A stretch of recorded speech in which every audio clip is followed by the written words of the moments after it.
All right, Doug, this is one of my favorite topics actually, and it so relates to what you do and what things I'm involved in. Influencers sometimes come, sometimes in a second, a moment, right time, right place, but sometimes they're a lifetime and everything in between. My grandfather was my first influencer. I asked him once, he took me for walks in the park in Montreal. I said, "How do you know all these people?"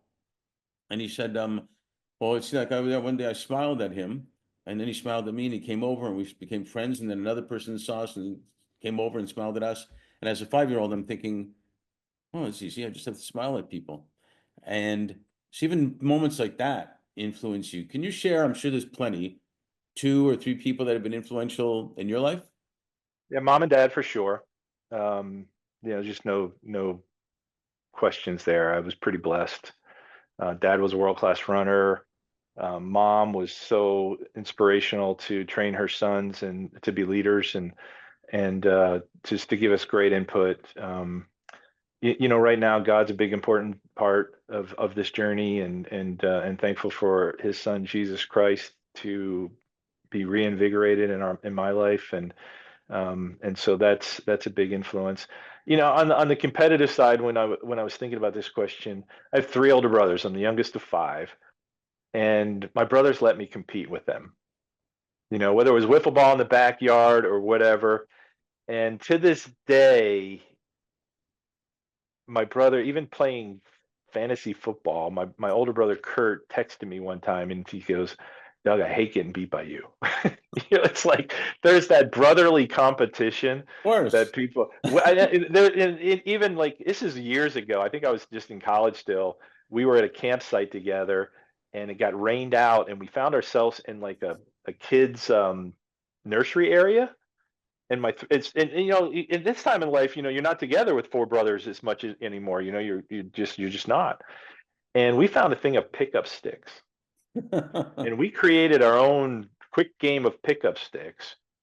And if that would have been recorded like today, with everybody had a phone, you would have thought we were going to kill each other to win this game of pickup Well, sticks. But it's when you're competitive, you're competitive. that's correct. Period. And so my brothers always let me compete until I could beat them really easy.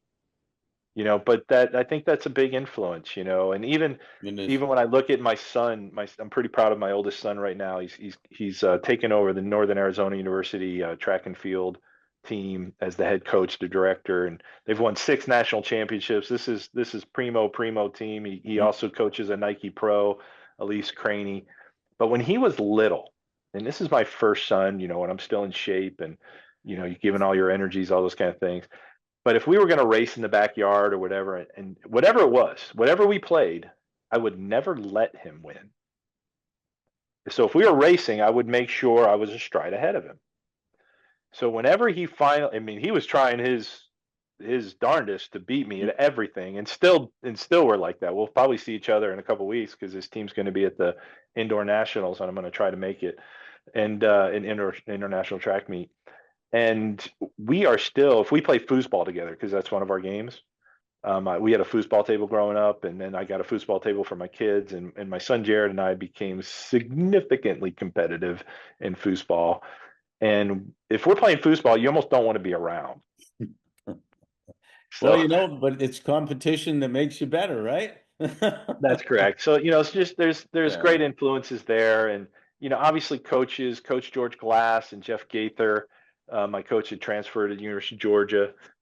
You just don't forget those times. My teammates, one of the things we were talking about with teammates, and that came to me that I didn't get to share, is how much when you run in a relay, there's if you don't run your hardest on a relay, you're not a competitor.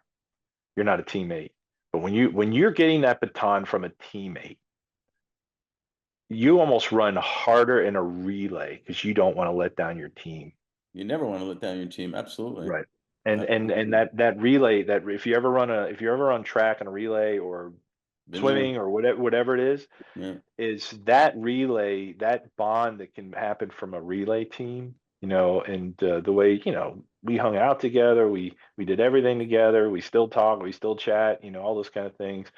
But my teammates, some of my bad teammates were the opposite. But my good teammates, really stirred us Right. on. And just like anything, you learn from, you can be influenced positively or negatively. And one thing I've learned from a lot of leaders out there is we're influencing people all the time ourselves. And a lot of times you might not know it. So it's a choice, being positive or not. And it doesn't seem like that should be a choice. But thank you for sharing all that. It's really important and really great to hear. Thanks.